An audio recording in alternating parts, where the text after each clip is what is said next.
Hi friends, ഇന്നത്തെ എൻ്റെ video ഒരു പല്ലിക്കുഞ്ഞിനെയാണ്. പല്ലിക്കുഞ്ഞിനെ കുറിച്ചാണ്. അതായത് രാത്രി ഞാനിങ്ങനെ ഉറങ്ങാൻ പോകുന്നതിന് മുമ്പ് കിച്ചണൊക്കെ വൃത്തിയാക്കി വാഷ് ബേസിനൊക്കെ നന്നായിട്ട് കഴുകി ഒക്കെ ഇട്ടിട്ടാണ് കിടക്കാറ്. അപ്പം ഇന്നലെ രാത്രി ഞാൻ ഇത് നോക്കിയപ്പം പാത്രം എല്ലാം വാഷ് ചെയ്ത് വെച്ച് കഴിഞ്ഞു. നോക്കിയപ്പോൾ അതിൻ്റെ അടിയിലൊരു കുഞ്ഞു പല്ലി, അതായത് പല്ലിക്കുഞ്ഞ്. എനിക്ക് തോന്നുന്നൊരു 5 ദിവസമൊക്കെ ആയിട്ടുള്ളത് അതിന് മുട്ട വിരിഞ്ഞിട്ട്, അത്രേ ഉള്ളൂ. തീരെ പതിയെ അത് അങ്ങോട്ടും ഇങ്ങോട്ടും കിടന്ന് ഓടും കേട്ടോ. ഇതിനെ ഈ വാഷ് ബേസിനകത്ത് വീണ് കഴിഞ്ഞാൽ പല്ലി വീണ വലിയ ശല്യമാണ് കേട്ടോ. ഈ അടുക്കളയ്ക്കകത്ത് സ്ഥിരം പല്ലി ഉണ്ട്.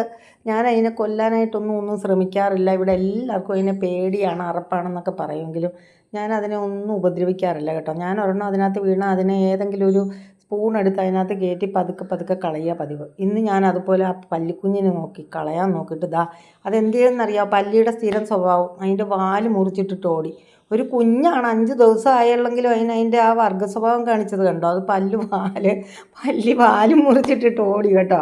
പിന്നെ ഞാൻ അതിൻ്റെ പുറകെ ഉള്ള സ്പൂണും കൊണ്ടുള്ള ഓട്ടമായിരുന്നു കേട്ടോ. അതിനെ ഒന്ന് രക്ഷിച്ചു വിടണ്ടേ, അതിനെ എടുത്ത് അതിൻ്റെ അകത്ത് തള്ളിക്കളയുന്നത് എങ്ങനെയാണ്. പിന്നെ ഞാൻ ആ സ്പൂണും കൊണ്ട് പാടുപെട്ട് ഭയങ്കരമായിട്ട് ഇത് ചെയ്തു കേട്ടോ. വെള്ളം ഒഴിക്കുന്നു, എന്ത് ചെയ്തിട്ടും അത് കയറത്തില്ല. ഇത്തിരി അങ്ങോട്ട് മേലോട്ട് കയറും, അപ്പോഴത്തേക്ക് വീണ്ടും താഴത്തേക്ക് വീഴും. അവസാനം ഞാൻ അതിനെ പതുക്കെ കൊണ്ടുവന്ന് മേളിലേക്ക് കൊണ്ടുവന്ന് ഒരു കയറ്റം കയറ്റി.